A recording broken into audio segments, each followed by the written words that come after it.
Salam dan bahagia.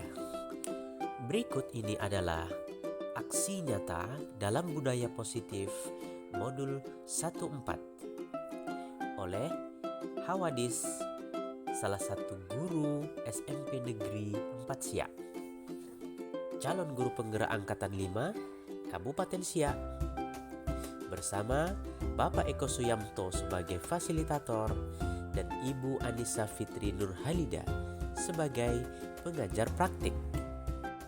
Aksi nyata yang saya lakukan adalah membuat kesepakatan kelas, melakukan webinar pengimbasan tentang budaya positif, dan membuat komunitas praktisi. Mendidik murid di era modern seperti saat ini menjadi tantangan tersendiri. Pengetahuan tidak hanya mereka dapatkan dari dalam kelas saja. Lebih dari itu, mereka telah menggenggam sumber informasi di tangan-tangan mereka. Sebelum terlalu jauh, maka sebagai guru harus mengawali langkah besar dengan menerapkan budaya positif dari dalam kelas.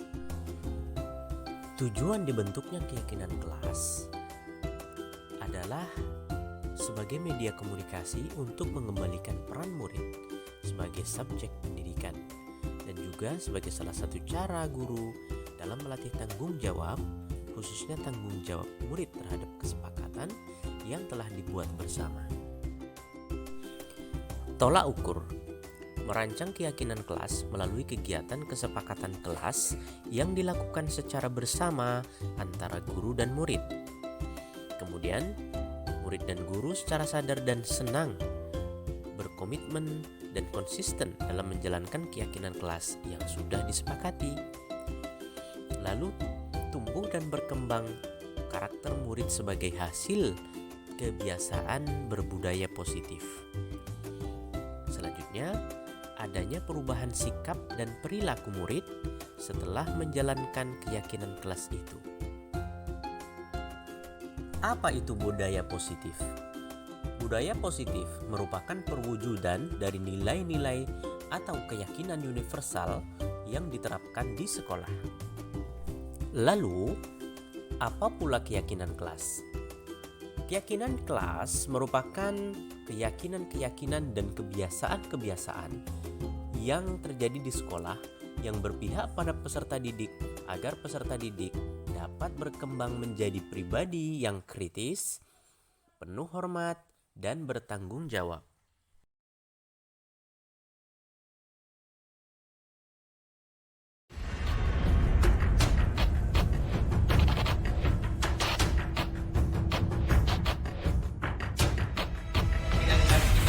Kelas 81.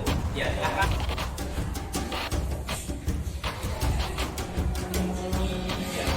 Terus, kelompok 3. Ya, terus ya, pokoknya. Oke, kelompok 3.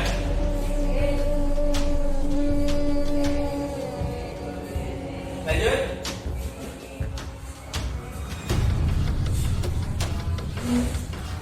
Bagus, lahir.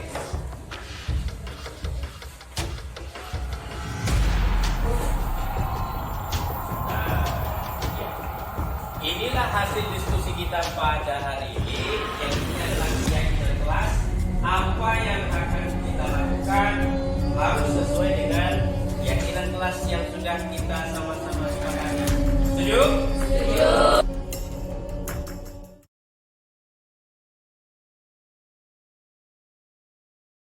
Yang saya hormati Bapak, Ibu, Majelis Guru, beserta staf, dan kemudian yang saya hormati Bapak Wadis dan juga Ibu Oksi.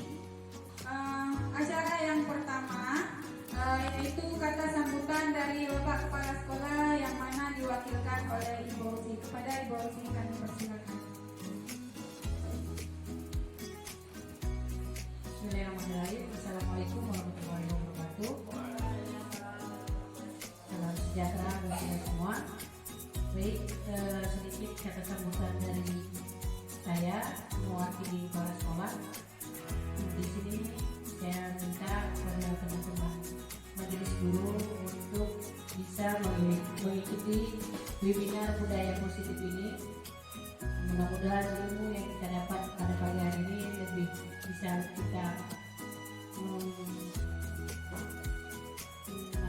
di sekolah kita mengimplementasikan. Jadi saya harap Bapak Ibu bisa mengambil ilmu yang insya Allah akan disampaikan langsung dari Pak Wadis. Jadi hanya itu saja sedikit kata sambutan saya. Silakan kepada Pak Wadis untuk bisa memulainya. Assalamualaikum warahmatullahi wabarakatuh. Baik, untuk tidak memperpanjang mukadimah lagi, marilah kita sama-sama mengikuti kegiatan seminar atau webinar budaya positif yang akan disampaikan oleh Bapak Al-Wadis. Kepada Bapak Al-Wadis kami persilakan.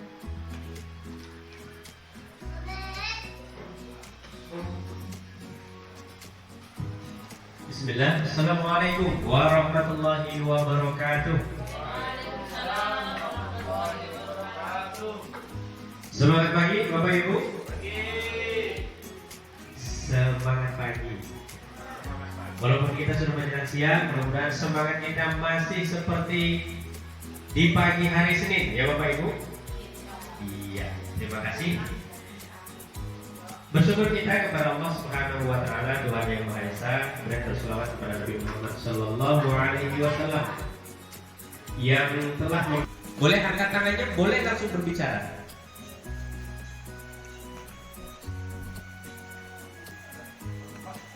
Baik, Pak Suyatno.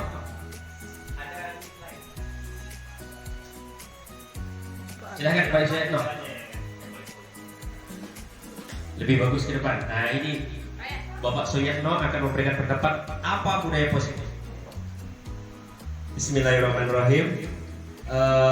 Menurut saya budaya positif adalah sesuatu kebiasaan yang bernilai baik itu dari segi tingkah laku mungkin, atau dari segi kalau di sekolah pemikiran anak. Jadi budaya positif bisa dikatakan adalah sesuatu yang bersifat baik, kebiasaan yang bersifat baik. Terima kasih. Baik, berikan tepuk tangan kepada Pak Suyatno. Luar biasa. Minta satu lagi boleh dari Ibu. Silakan mewakili. Ya, silakan Ibu. Ibu Endang, budaya positif. Menurut saya budaya positif itu adalah suatu nilai-nilai perwujudan yang diambil dari anak-anak didik yang diterapkan di hidup. Lalu perlu juga kita melihat contoh-contoh apa saja kira-kira budaya positif yang sudah kita lakukan, namun mungkin belum tertata yang ada di kelas-kelas kita atau di sekolah kita. Yang pertama, contohnya adalah melaksanakan tata tertib sekolah. Ini sudah kita lakukan loh Bapak Ibu. Ke arah yang lebih baik. Kita tidak bisa memaksakan kehendak kita. Misalnya, saya seorang guru bahasa Inggris, kemudian satu kelas yang 32 siswa itu harus bisa berbahasa Inggris sesuai dengan keinginan kita. Tidak bisa seperti itu Bapak Ibu. Nah, yang bisa kita lakukan adalah kita harus memfasilitasi seluruh siswa kita itu sesuai dengan kemampuannya masing-masing. Sampai di sini Bapak Ibu, ada yang mau menanggapi? Lalu apa hukum? Iya.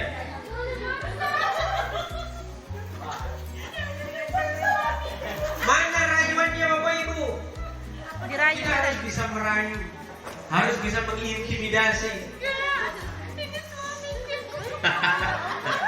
Iya. Jangan Bu, kalau suaminya.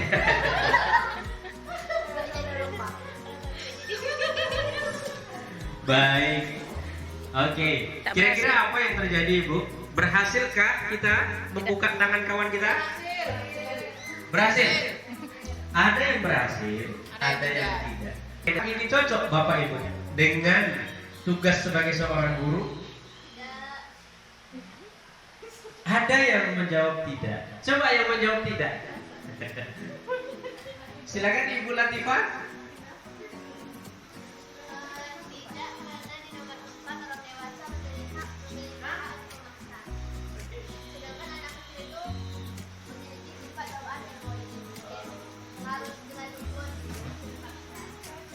Baik, terima kasih kepada Ibu Latifah. Ada Bapak Ibu lain yang akan menanggapi? Cocokkah keempat tugas guru ini kalau kita terapkan di dalam kelas-kelas kita? Ya, sebenarnya kalau kita baca di sampingnya yang ada tasbih berputar itu, bahwa Dr. William ini sedang meluruskan pendapat-pendapat kita dulu, bahwa yang empat ini memang tugas sebagai seorang guru. Ini juga bermakna bagaimana cara kita mengontrol diri dan bagaimana menguasai diri untuk memilih tindakan yang paling tepat, yang mengacu pada nilai-nilai yang kita hargai. Jadi kita berbicara nilai-nilai ya Bapak Ibu. Kalau sudah ngomongin disiplin berarti kita sebenarnya bagaimana cara kita mengontrol diri, kemudian bagaimana menguasai diri kita, memilih tindakan yang mana yang terbaik. Itu sebenarnya disiplin. Kalau kita melakukan A, bagus nggak ya? Kemudian dilihat orang seperti apa ya? Lalu dampaknya apa ya? Nah, ini kontrol diri. Kalau kira-kira semua hasilnya adalah nanti yang kita tuangkan di dalam sebuah kesepakatan kelas. Tentu Bapak Ibu semuanya punya kesepakatan tersendiri dengan siswanya. Apa untungnya ketika kita sudah sepakat dengan siswa, apapun yang dilakukan oleh siswa harapannya sesuai dengan yang sudah disepakati. Kemudian kita bentuk nanti keyakinan kelas ya Bapak Ibu.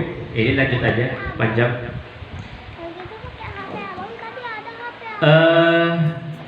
Contoh keyakinan kelas ada gambarnya ini. Tapi karena nggak ada sinyal, nah itu dia akhirnya.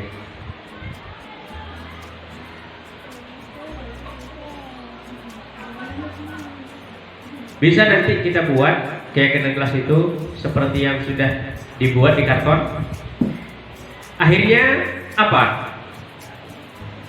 Beratlah kemerdekaan itu bukan hanya tidak terperintah saja, akan tetapi harus juga dapat menegakkan dirinya dan mengatur kehidupannya dengan tertib. Dalam hal ini termasuklah juga mengatur tertibnya berhubungan dengan kemerdekaan orang lain. Ini kesimpulan yang diberikan oleh Ki Hajar Dewantara, bahwa kalau beliau ini, Bapak Pendidikan Indonesia ini, mengedepankan kepada murid. Seluruh apa yang kita lakukan di sekolah, maka muaranya adalah kemerdekaan untuk murid kita supaya lebih bahagia dan baik lagi.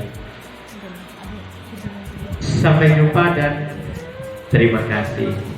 Harapannya dengan itu semua kita bisa membawa menuntun murid kita ke arah yang lebih baik. Ada yang mau berpendapat Bapak Ibu? Bertanya nggak usah ya. Bertanya boleh ya, silakan Bapak Ibu. Pertanyaannya singkat aja Pak. Bagaimana kira-kira posisi kontrol seorang guru itu supaya bisa mewujudkan budaya positif di sekolah Pak? Mungkin itu aja pertanyaan. Baik Bu, luar biasa pertanyaannya. Bagaimana posisi kontrol kita sebagai seorang guru sehingga bisa menerapkan budaya positif, bisa menerapkan budaya positif di sekolah. Jadi tugas seorang guru Ibu ya, bagaimana cara mengontrolnya. Sebelum saya jawab, Bapak Ibu yang lain bisa juga memberikan jawaban itu. Silakan, Pak Yatno. Sudah tunjuk tangan atau lagi pikir? Pak Amsat, bagaimana cara kita mengontrolnya sehingga penerapan budaya positif itu bisa kita terapkan di sekolah? Ibu, yang di depan boleh.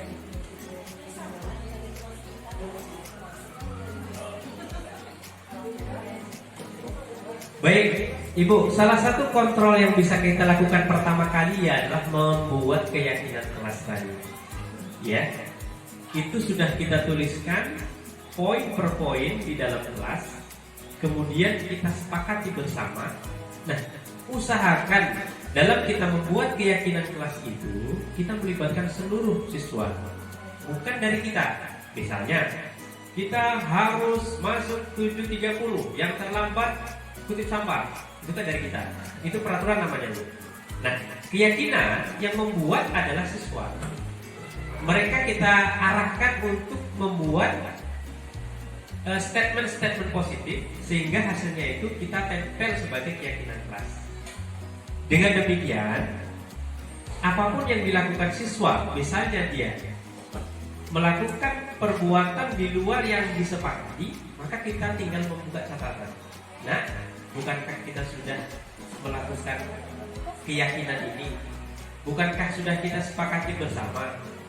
Lalu apakah yang kamu lakukan itu sudah sesuai dengan keyakinan kelas kita? Kita tanya seperti itu. Tentu mereka tidak akan berani membantah apa yang sudah disepakati. Paling nanti, iya Bu, saya mengaku salah. Kita lanjutkan Ibu pertanyaannya. Jadi sekarang kamu maunya seperti apa agar kita bisa bekerja sama supaya keyakinan kelas kita bisa tercapai. Nanti mereka juga akan timbul tuh pemikiran-pemikiran positif yang sesuai dengan keyakinan kelas itu. Itu salah satunya Ibu. Selain itu juga kita bisa membuat agenda, boleh berbentuk apa saja, yang isinya full tentang siswa yang ada di kelas kita. Per kejadian. Kapan kita melihat kejadian yang kira-kira penting perlu dicatat, kita catat. Nanti ada kalanya kita akan melakukan komunikasi secara hati ke hati dengan siswa kita. Kita buka catatan mereka. Nah, salah satunya seperti itu Ibu. Barangkali ada yang lain boleh menambahkan, atau ada yang menambahkan pertanyaan. Namun saya kembalikan kepada Ibu Endang. Gimana Ibu jawabannya? Kemudian Pak, misalnya ya, di lingkungan sekolah ini misalnya kan, tentu tidak semua perilaku anak itu sama. Nah, berbeda-beda. Dan saya yakin juga ibu-ibu di sini sudah mengeluh-mengeluh bagaimana kondisi anaknya yang sudah dibeginikan, yang sudah dibegitukan, yang sudah dipanggil begini, begitu dan begitu. Pokoknya semuanya misalnya sudah dilakukan. Akhir dari itu bagaimana kira-kira Bapak? Apakah didiamkan saja? Begitu. Didiamkan atau gimana gitu? Ini mau jawaban panjang atau pendek nih Bu? Singkat padat aja. Singkat padat. Nah, kalau jawaban singkat dan padat, dan saya rasa juga tepat, begini Bu. Mereka pasti akan berhenti dengan apa yang dia lakukan, walaupun itu jahat menurut kita, paling lama 3 tahun Ibu. Setelah itu berhentilah dia. Itu jawaban singkat Ibu. Nah, nanti akan menjadi PR bagi sekolah yang lebih tinggi, sekolah berikutnya. Nah, jawaban yang kita inginkan tentu tidak sedemikian Ibu ya. Kita tetap harus terus mengontrol anak ini, sebagaimana yang kita sudah lewati tadi, bahwa sebelum kita masuk kelas itu, sebenarnya ada slide yang tadi nggak nampak. Sebenarnya ingin saya tunjukkan bahwa sebelum masuk kelas itu kita harus melihat 3. Yang pertama, minat anak. Yang kedua, keinginan belajar murid. Yang ketiga adalah profil belajar murid. Sebelum masuk ke kelas kita harus tahu itu. Apa yang mereka butuhkan sebenarnya hari ini. Per pertemuan, keyakinan anak kita bisa melihat apa yang diinginkan anak itu ketika kita mengucapkan salam di pagi hari itu. Misalnya kita, Assalamualaikum, apa kabar semuanya? Itu pasti ada wajah-wajah yang berbeda. Di situ kita tahu apa yang diinginkan anak. Misalnya mereka ingin game dulu, atau mereka inginnya kita cerita dulu, dan seterusnya. Yang kedua, minat. Minat ini nanti berhubungan dengan proses belajar mengajar kita. Kita akan tahu minat itu dengan cara kita survei sebelum masuk ke kelas. Apalagi kelas-kelas yang baru misalnya, siswa yang baru kelas 7 baru masuk, kita kan belum kenali, ya kan?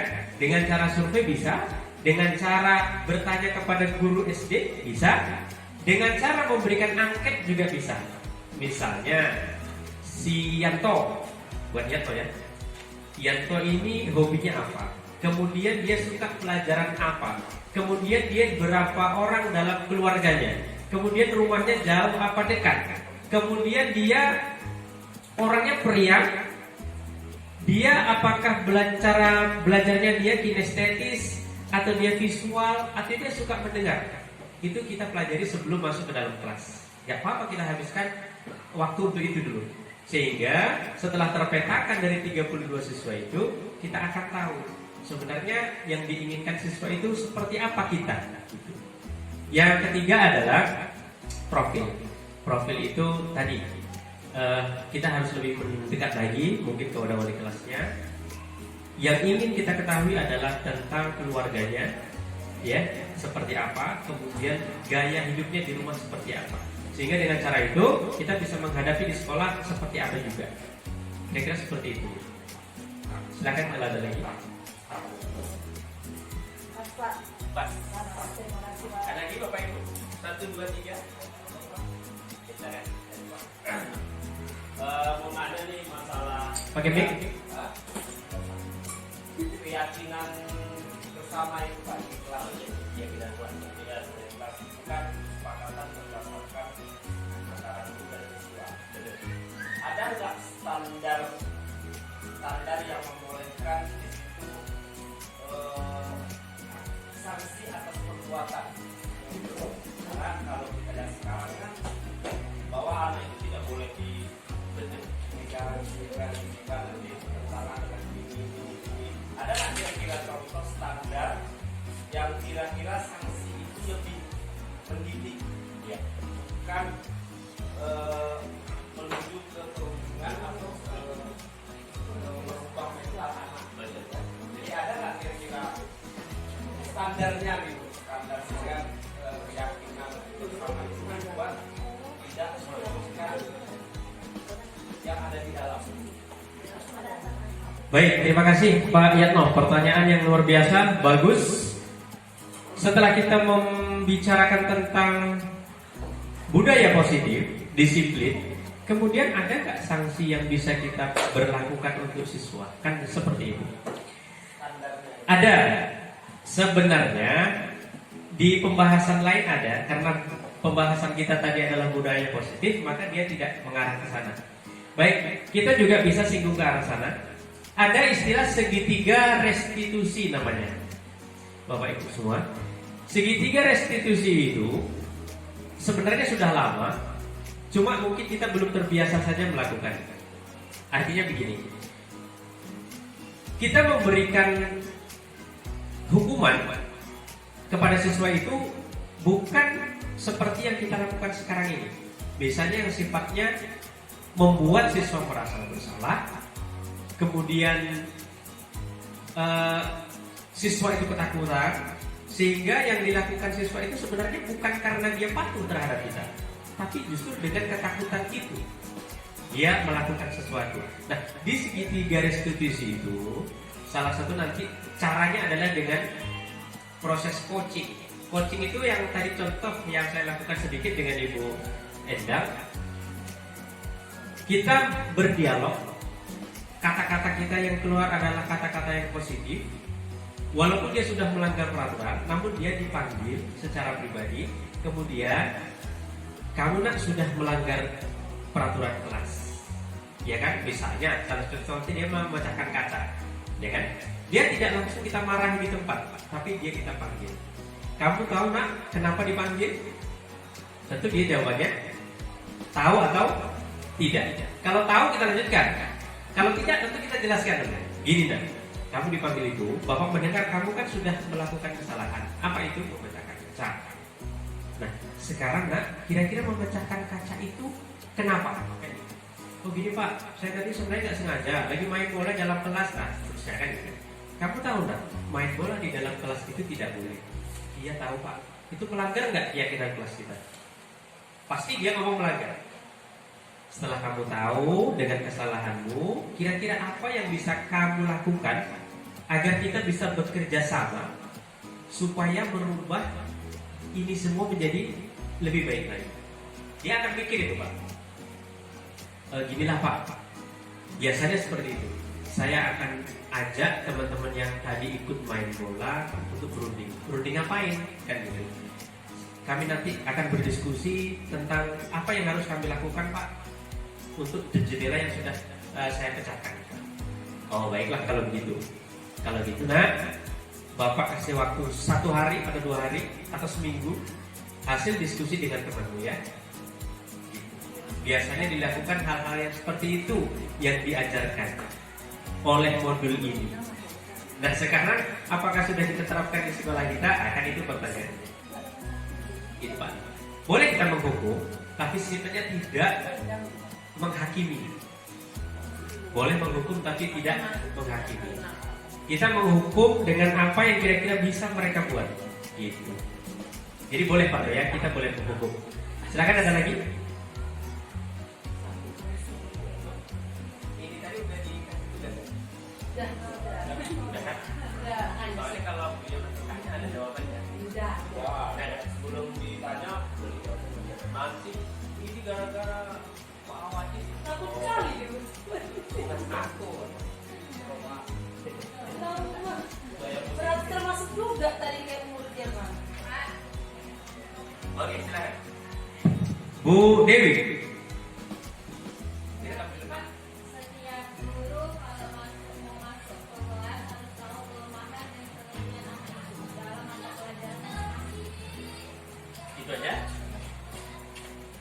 Ya, pertanyaan yang bagus sekali. Apakah setiap guru itu perlu tahu sifat dasar dari seorang siswa atau siswa? Iya, kita wajib tahu. Jadi dalam budaya positif ini kita ditekankan sebelum masuk kita memang harus punya catatan. Kalau bisa rinci dengan siswa atau murid yang kita hadapi. Sehingga dengan itu kita bisa berkomunikasi dengan siswa itu sesuai dengan keinginannya. Gitu. Kita tidak boleh lagi memukul rata bahwa satu kelas itu sama kebutuhannya. Mereka beda, pasti beda. Oleh karenanya, dalam memperlakukan mereka juga tidak boleh kita samakan. Ada lagi? Oke, tadi kayaknya. Oke. Sudah, Pak Amsar. Oke, terakhir.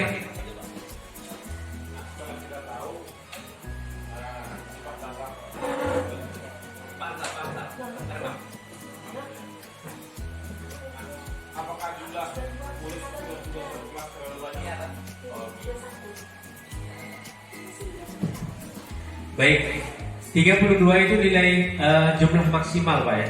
Jumlah maksimal yang diperbolehkan di setiap kelas di sekolah negeri maupun swasta sesuai dengan keputusan Kementerian Pendidikan. Jadi itu maksimal Pak ya. Hubungannya dengan perlakuan sudah kita tahu pada saatnya kan. Iya, betul. Yang ini murid ini, yang ini murid ini. Betapa repotnya kita Pak ya. Sudah terbayang saya Pak. Memang repot Pak. Tapi dari 32 yang kita anggap siswanya yang maksimal tadi, itu kan nanti bisa kita kelompokkan mungkin hanya dalam 5 besar saja. Misalnya kelompok besar pertama ini sifatnya A, yang kedua B dan seterusnya. Jadi tidak beda-beda, betul-betul beda, kemudian kita bedakan satu-satu tidak. Karena nanti dalam prakteknya, misalnya kita mengajar, kemudian kita ada tugas, maka biasanya kita akan membentuk kelompok-kelompok kecil. Nah, dalam kelompok kecil itulah kita membagi berdasarkan analisa yang kita tahu. Oh ya, orang ini perlu dikelompokkan di sini, yang ini di sana, sehingga nanti proses belajar mengajarnya sesuai dengan yang kita inginkan. Seperti itu. Ada lagi Pak? Iya. Dulu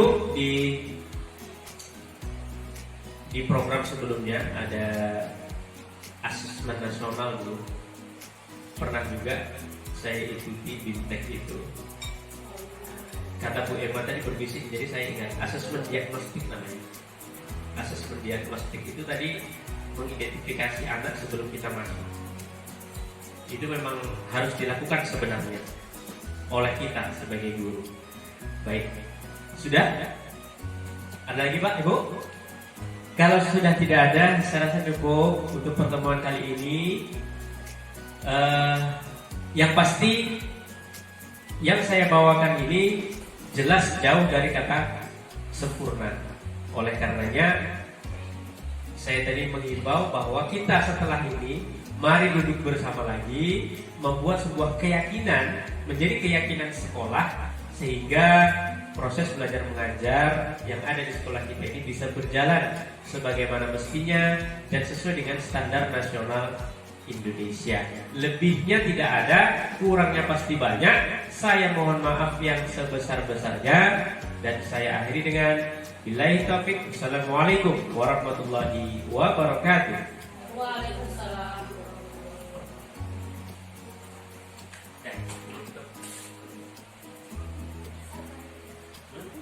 Ya Ibu, tadi buka kan? Demikianlah penyampaian webinar budaya positif yang disampaikan oleh Bapak Awadis. Semoga ilmu-ilmu yang bermanfaat yang telah disampaikan bisa kita aplikasikan di kelas kita masing-masing. Demikianlah saya akhiri kegiatan kita dengan mengucapkan alhamdulillahirrabbilalamin. Kegiatan kita resmi ditutup. Terima kasih.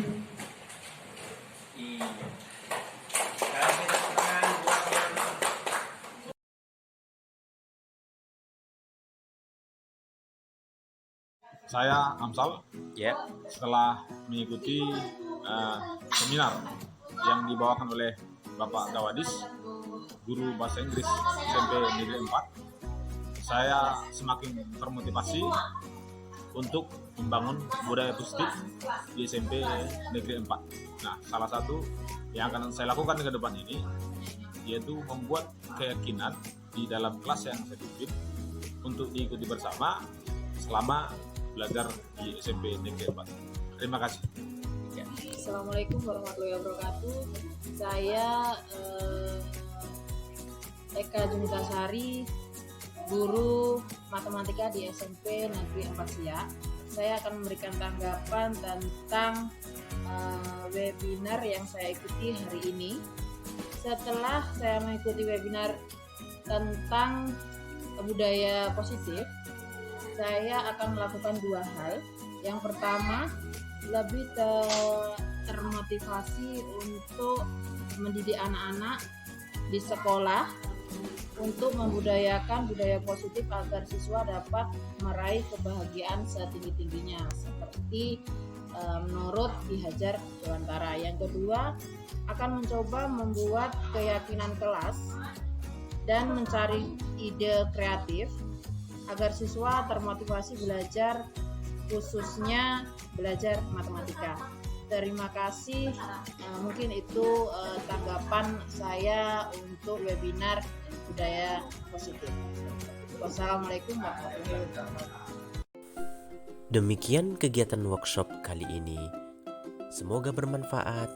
Terima kasih dan sampai jumpa.